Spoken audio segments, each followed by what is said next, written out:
can hit.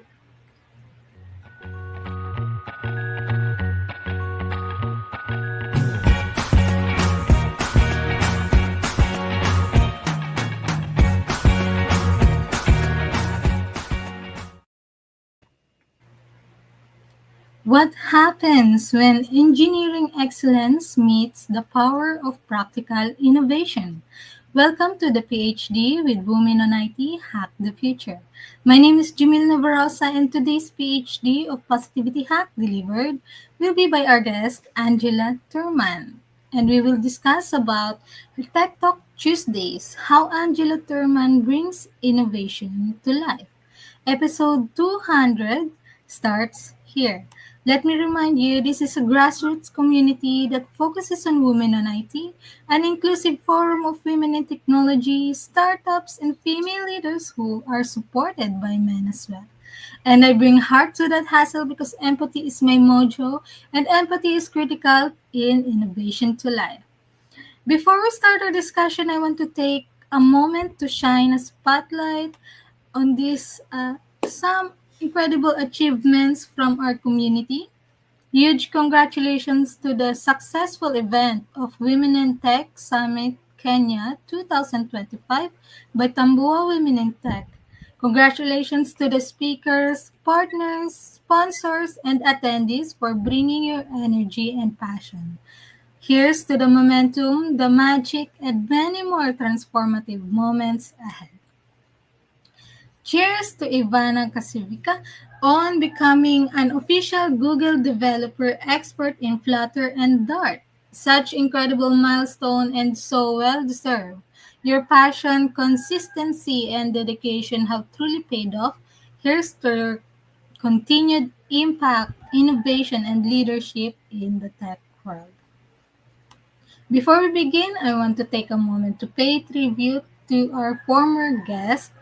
Our hearts are heavy as we extend our deepest condolences to the husband, family, friends, and loved ones of Cassandra Sear. Cassandra was an extraordinary leader and a valued guest of Positivity Hack Delivered, episode 151, and we remain grateful for the insight and warmth she shared with our community. When our founder, Beata Yang, met Cassandra in July 2024 for a unique episode of Positivity Hack Delivered, recorded at the iconic New York Stock Exchange. Her authenticity, kindness, and commitment to uplifting others, especially women in finance, were immediately felt. Her presence left a lasting impact on all of us. As head of international capital markets as the NYSE and president of CEO of Women in Financial Markets, Cassandra shaped global finance with vision, dedication, and a passion for empowering others. Her legacy extends far beyond her accomplishments.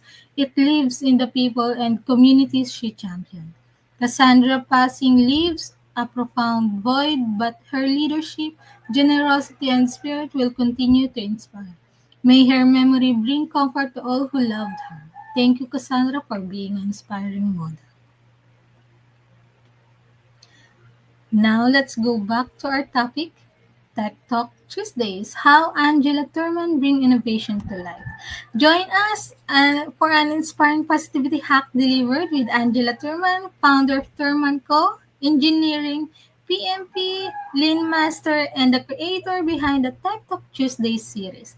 Angela brings unparalleled depth and clarity to some of today's most complex technical challenges, drawing from a career that spans NASA's International Space Station program. Wow.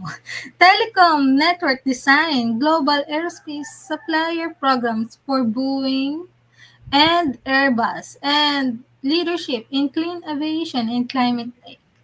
In this conversation, we will explore how Angela blends structure, strategy, and storytelling to demystify innovation, why clarity is essential in high-stakes environment, and how small, actionable insights can spark transformative change across industries.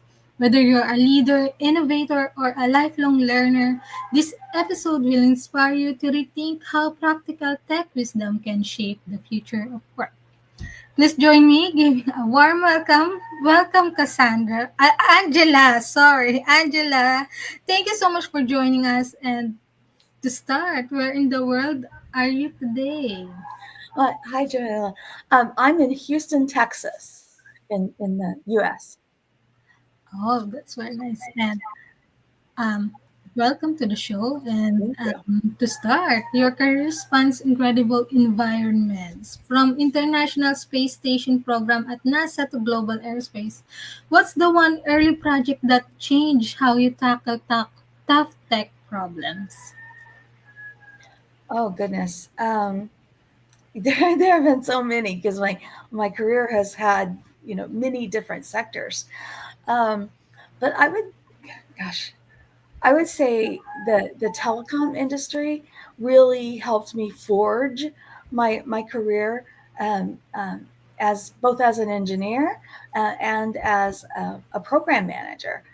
And I had the opportunity to work on so many different kinds of projects in the telecom industry, both in planning, network planning, optimization, and as an engineer, building out the fiber optic infrastructure of the Williams network. And then later, when I was with Sprint, um, building data centers, decommissioning parts of networks that had been acquired by Sprint, and old technology, decommissioning that old technology that was no longer relevant, and um, and also building out the the Sprint um, network for mobile communications. What was the single biggest level up moment in your professional journey where you learned the most profound lesson about yourself and your capabilities? Oh goodness. There have probably been a couple, but one of them I would say is that while I was working for Collins Aerospace, I had the opportunity to be seconded to a subcontractor's facility to help them ensure that the product that they were producing for Collins was delivered on time. So we had to. This was a development program for Bombardier, and it was a revolutionary product. And so we had to go through qualification of that product and then certification uh, for um, for flight. And it was the what we would call the long pole in the tent. It was going to hold up the certification of the aircraft, um, and and um, and delay entry into service of that aircraft if we were not on time, or possibly the aircraft would be delivered, but without this product on board, which would be um, it would be a bad outcome to say the least.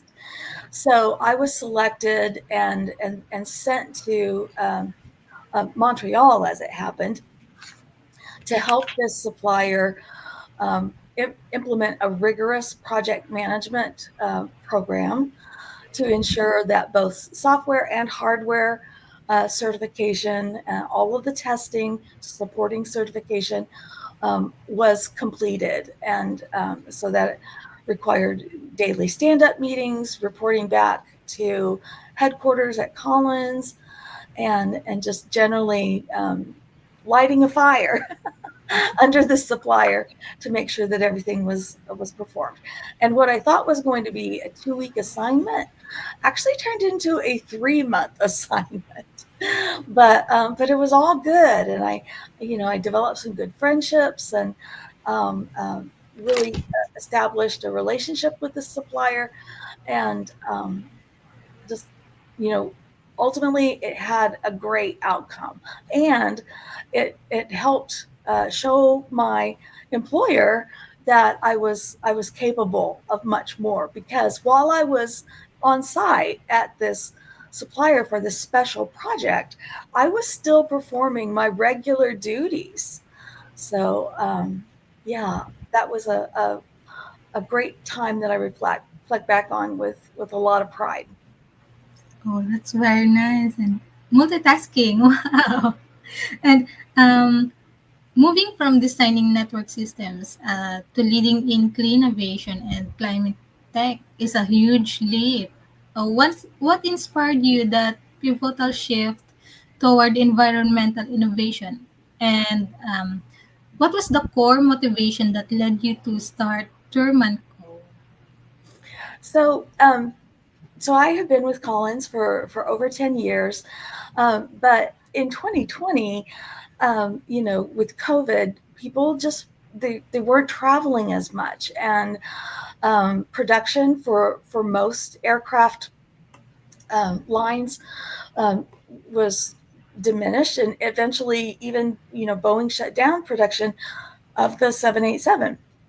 And so at the end of 2020, I found myself looking for a new job. I wasn't sure what it was I wanted to do, but I decided to open my own consulting business. And here in Houston, we've got a lot of aerospace, we've got a lot of petrochemical, pharmaceutical. There's a lot of opportunity here.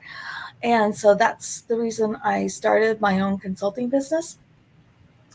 And one of my clients is the High Sky Society, which is a nonprofit um, that is focused on the education of, it's for the education of uh, hydrogen fueled aviation. And then also through the Women in Manufacturing organization, I was introduced to the uh, climate uh, environment, and was asked to be a mentor for that group. Mhm. How do you define innovation in such diverse environments? And has your definition changed over time as you move from large organizations to your own firm? Um, no, I think that there's opportunity for innovation everywhere. I mean, personally, I I try to make fresh uh, ideas, and incorporate new innovations into my daily work, by being aware of new tools that are coming out. Some of them may employ AI, some of them may not, but always have a mindset of being open to constant learning. And as a PMP, I'm required to maintain at least 60 hours of learning um, every 3 years to maintain my PMP status. But I do much more than that, um, just on a personal level, personal satisfaction.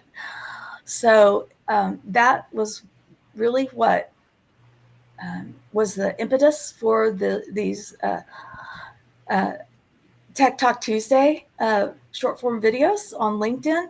It was just my way of giving back to my community. Kind of those, um, hey, did you know you could do this? And just like sharing with a friend that here's something cool I learned, or I found this week, and I want to share that with my community in hopes that they'll benefit from some new thing that I've found. Like, hey, this app is in Microsoft Office 365, and if I'm already paying for Office 365 and it includes this capability, why would I pay for some other application that duplicates that capability? Um, so just fun things like that.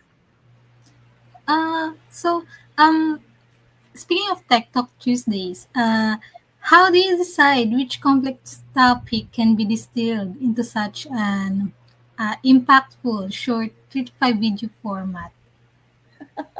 So I am a huge advocate of Airtable, which is a remarkable tool. It's low code, no code. It's basically, I mean, it starts out as a database, but it has much more capability beyond that.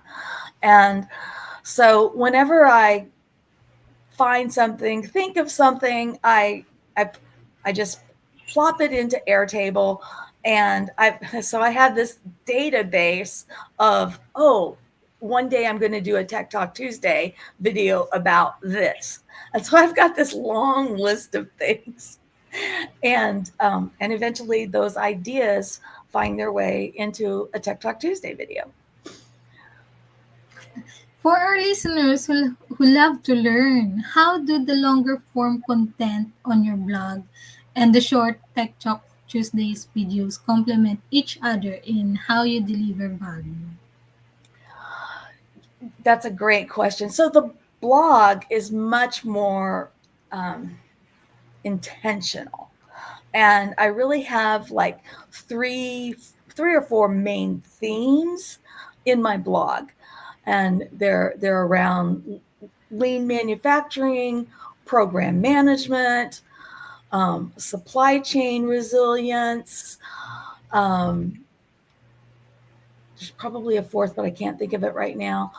And so those are the main themes around my blog, and I'm there's just constantly new thoughts around that. I read a lot, and I'll take something I read and um, put it into Chat GPT, come up with my, add my own voice to that, my own thoughts to that. But I'm not ashamed to say that I start out with Chat GPT. It definitely gives me an outline, a good format to start with. But it's pretty easy to create some content on a weekly basis. I try to post the blog every week. Some weeks I miss, but it's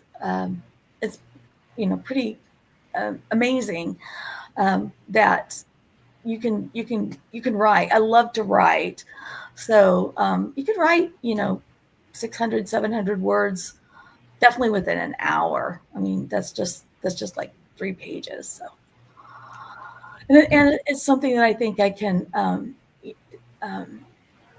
I can share, my Mhm. observations, and it also helps people understand, um, you know, where I'm coming from. It helps define a little bit about my perspective on things. Mhm. So Uh, I like to do that. Mm-hmm. uh, is it okay if you give us some example? To give our audience something immediately useful. If you could only leave them with one practical, high impact tech or productivity hack today, Okay. something they could use before the week is over, what would it be? Okay, great. So yesterday's Tech Talk was a really good um, productivity hack, and very easy to implement.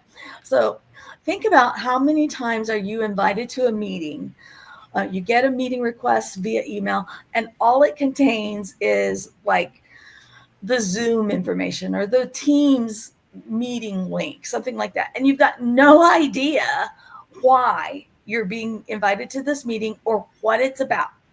So yesterday I did a tech talk on using the PAL format for your meeting invitations. And PAL stands for purpose, agenda, logistics. So when you're going to create a meeting invitation, give the purpose. Why are we having this meeting? Why are we having a meeting instead of just sending the information via email? And then agenda. Give an abbreviated agenda. What are you going to talk about in this meeting? And then logistics. Are you going to have a virtual meeting? So you would provide the Zoom or Google Meet or Teams information to join the meeting? Or is this an in-person meeting? Do you need to come to a specific conference room or so forth? And if you just provide that limited amount of information, you'll convey so much to your meeting invitees so they can understand, why am I being invited to yet another meeting, and do I actually need to attend? And if so, how can I prepare so that I'm better informed when I show up to this meeting? And that was something I learned from another PMP when I first started working at Sprint, and I just grabbed onto that, and I have taken it with me to every job since then.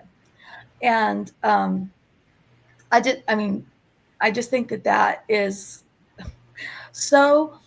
Number one, it's gracious, it's kind, and if everyone would do that, I think that our meetings would be so much more effective. And it's simple. It's super, super easy. That's very nice. And AI is everywhere. So, but many listeners still feel intimidated. What's the easiest, lowest stakes way they can start incorporating AI into their daily workflow right now? I would say to choose one GPT or LLM, whether it's Claude, ChatGPT, Llama. Just choose one and begin to play around with it. Um, See what it can do for you. Explore. Um, Recognize that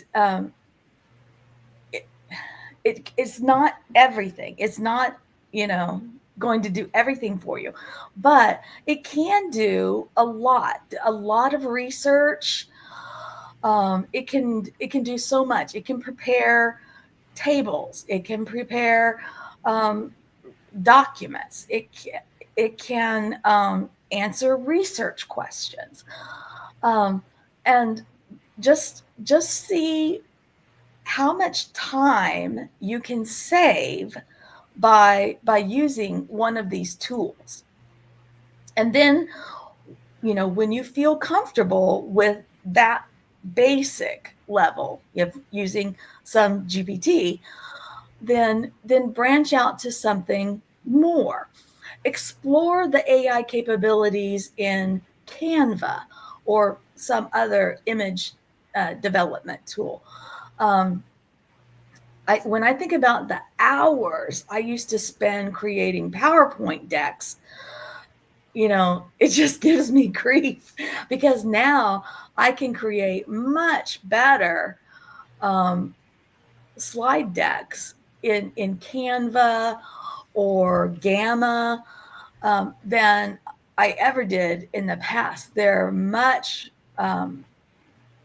nicer visually, and I can create them in minutes compared to days. So try to explore that. If you're creating social media content, you can do that in minutes.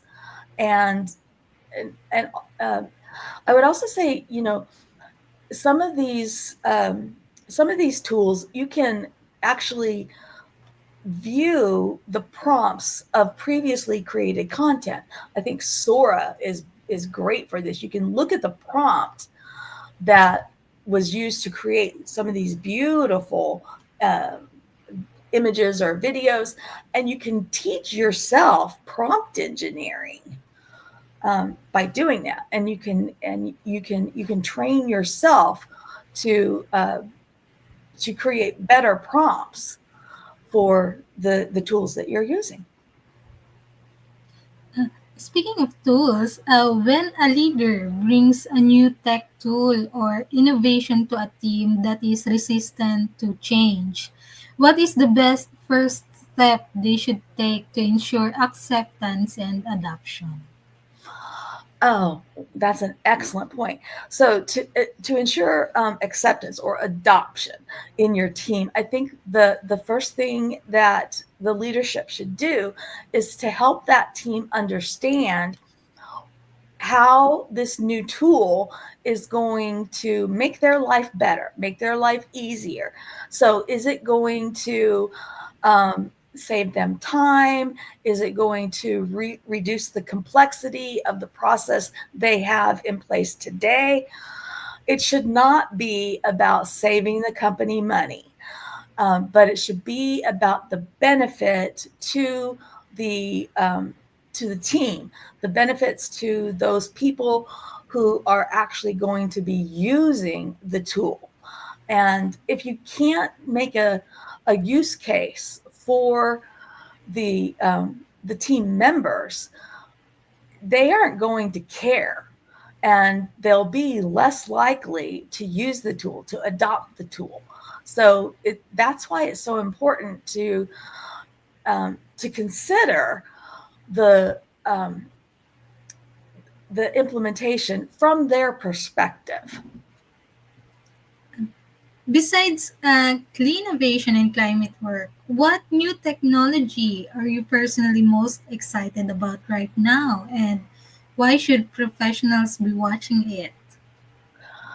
So yesterday, I actually did a podcast on semiconductor technology and the Chips Act and the um, the the the build out of new fabrication, chips fabrication factories across the US.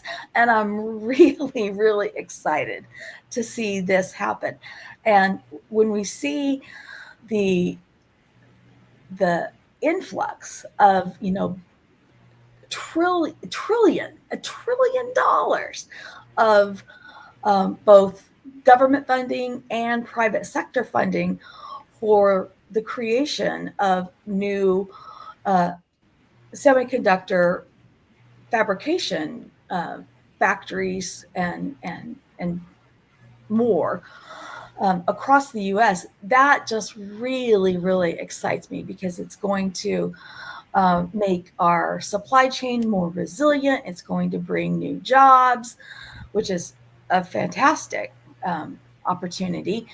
It's also going to secure the technology for many, many important uh, defense, security, and just our our manufacturing um,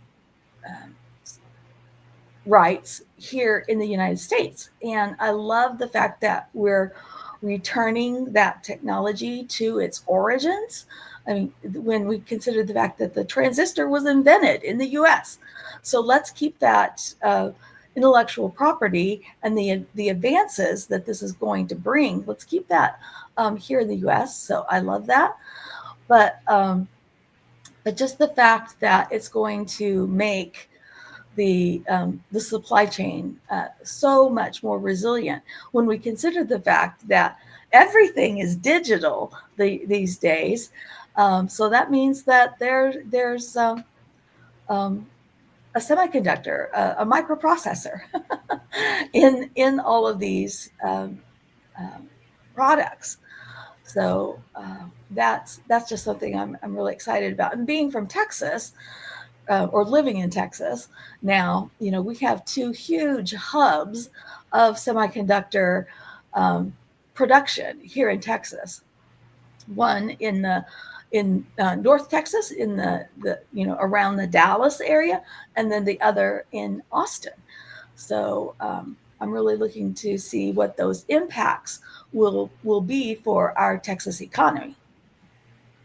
Well, that's amazing. And if you have enjoyed the conversation so far with Angela Thurman, please take a moment to drop us a lovely rating wherever you listen. A question, a little heart, or a like goes a long way. And if you know someone who'd enjoy this, hit that share button. So, Angela, what are the top three soft skills all career driven females should be actively developing? And what encouragement would you give technical leaders who are hesitant to step out and start sharing their knowledge publicly? Okay, so three top skills. I would think listening, definitely.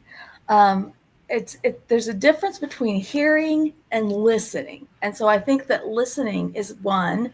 Empathy would be another, because we need to be able to put ourselves into the other's shoes, and to consider the other person's um, perspective.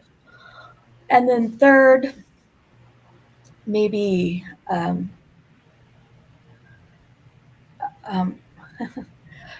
just being diligent, not giving up at the first failure, because a lot of things are difficult, and we need to be diligent and to see them through, um, to win the rewards. Uh, for the women in our community, what is the most valuable piece of career or life advice you would give to help them advance their career or start an entrepreneurial journey? I would say find a mentor. Um, and that's hard, I think, for a woman to find someone, but it makes such a difference. And when I look back over my career, having mentors at different points in my career made all the difference. So whether it's an official mentor mentee relationship or program, find someone that you can um, ask to help you, to um, advocate for you. But that can make all the difference. So, speaking of mentor, none of us are able to achieve success without some help along the way. Is Yes. there a particular person who you are grateful towards who helped to get where you are today? Mhm. Um, there have been several, but I would say that my biggest mentor was actually um, an, a professor in college, and this I've actually known this man through for most of my life. He was a deacon in my church, so he knew me, even through college, and he really he he helped me um, when I was in high school by by getting me a subscription to Woman Engineer magazine. And so he encouraged my interest in going into engineering in college. And then he was a professor. He was the chairman of our division. Um, and he was more than just a professor. He was a mentor. He was someone I could go to when I had any kind of struggles. And um, and then even after I graduated, he continued to track my career and support me, encourage me. And I would say that he was probably the greatest mentor I ever had. Oh, that's very nice and very sweet. And also, you have, of course, your works, and you hold a lot of certifications, and you know, just I have a mentor because Beata, and I kind of miss him. There's I have Beata is a mentor of me, and she really pushed me to do something like this because I don't really talk, and I'm not really good at conversations. But it's uh, she saw something in me, and she's pushing. So I kind of proud of what I do today, and you know, sitting here. So yes, having a mentor is really a blessing. Hmm. And you hold PMP and Lean Master certification. What is your overall strategy or for approaching and solving complex technical or business problems? And how do structured methodologies help you avoid chaos? Hmm. So, as a Six Sigma practitioner as well, my my approach to solving complex problems is to follow the DMAIC format. So DMAIC stands for define, measure, analyze, improve, and control. So you break down the problem, you define what it is, and then you determine what it is you want to measure. So what are the results that you want to see um, as you resolve this problem? And then you're analyzing, you're trying to um, examine the data that can be collected, and find out um, where the problem is coming from. And then with that information, you find ways to improve. So you find solutions. And then once you implement those improvements, you control. And um, you so you continue to track those improvements to validate that they have in fact solved the original problem. So that's how I approach problems, and I think that helps solve a lot of problems. So the DMAIC process is the one that I prefer. Out of all Tech Talk Tuesdays you've created, what is one tip or hack that generated the most surprising or enthusiastic response from your Oh my audience? goodness. Um, which one? I would say I would have to look back, but I would say it was, one of the fairly simple things like, did you know you could create PowerPoint slides directly from Microsoft Word? And that's a simple use of a tool that already exists, and people didn't know that. And I think that got like over 1,000 impressions on LinkedIn, and I was I was shocked, but When but I was really, I mean, but that really validated for me that people wanted this information. yes, when a hack doesn't work out, what's your advice for people on how to handle it? I'm sorry, I didn't quite catch that. When When a hack doesn't work out, what's your advice for people on how to handle it? I don't understand the question. When it Um, doesn't work I'm out, Yes, when some tips or hack doesn't work out on some people, um, what's your advice to that people how to handle that kind of situation. Well, I think that if it doesn't work out, maybe they need to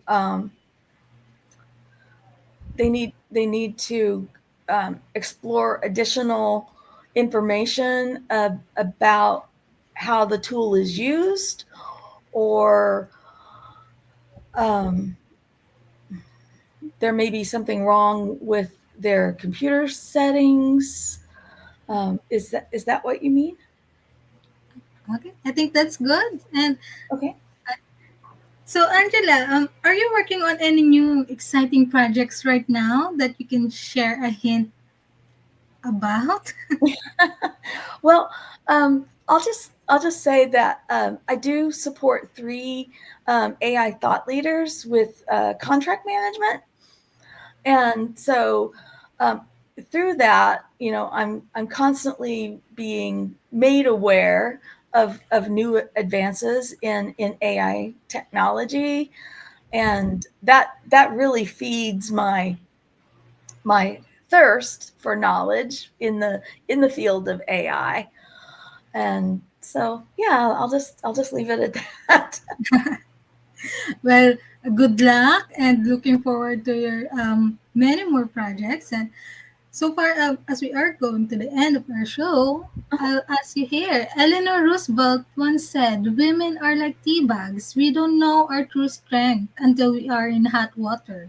In life, how are you in hot water, Angela? How are you brewing? um, I am a person that when I'm in hot water, I tend to um, work. I tend to throw myself into my work and explore um, additional opportunities. I I I definitely look for support from my close network of best friends. Um, but that's probably how I would define myself, and that's where I draw my strength. I think also is the support of a very close network, and then also by um, by turning to work. What is the number one book you can sit and think, oh, I wish I read before I started my career? Um, so there's a book by Angela Thurman called Grit: The Power of Passion and Perseverance. And this came out in 2016. So I read it, gosh, probably in about 2021 as a part of a book club through the Texas chapter of Women in Manufacturing. And I definitely wish that it had been available much earlier in my career, because it just conveyed so much about what it meant to to have grit, and to be um, to persevere, and through times of difficulty, or at times of when you really needed to put forth your best effort. And that was a really, really good book, and it had you know just the message that it conveyed, and I could relate to that. I definitely could relate to that. And that goes to our PhD bookshelves. Mhm. Let's imagine that you could meet anyone in the world for a private breakfast. Who would it be and where would you choose to meet? Well, I had to think about this one for quite a while, and I would definitely want to meet with Gene Kranz. So he is the iconic flight director from the Apollo era. And for me, he is just the embodiment of, leadership under pressure and, uh, you know, procedural rigor, mission assurance, project management. And I could definitely spend days talking to him. And I would like to just, say, hey, let's meet up at Denny's for breakfast and just pick his brain and say, what was it really like? And and tell me some of your golden nuggets. Because I mean, for me that would just be fantastic. Yes. Gene And Kranz. Yeah. yes. I think a And lot of people are surprised that he's still around, but yeah, he is. oh, and lastly, can you please give us your favorite life lesson quote? Oh, my favorite, my life lesson quote. Okay. I think if I could sum it up, great things grow from um, steady courage. So this is not the loud kind that's just in your face, but the kind that keeps showing up and doing the work and believing in the purpose behind it. So that's what we have to do.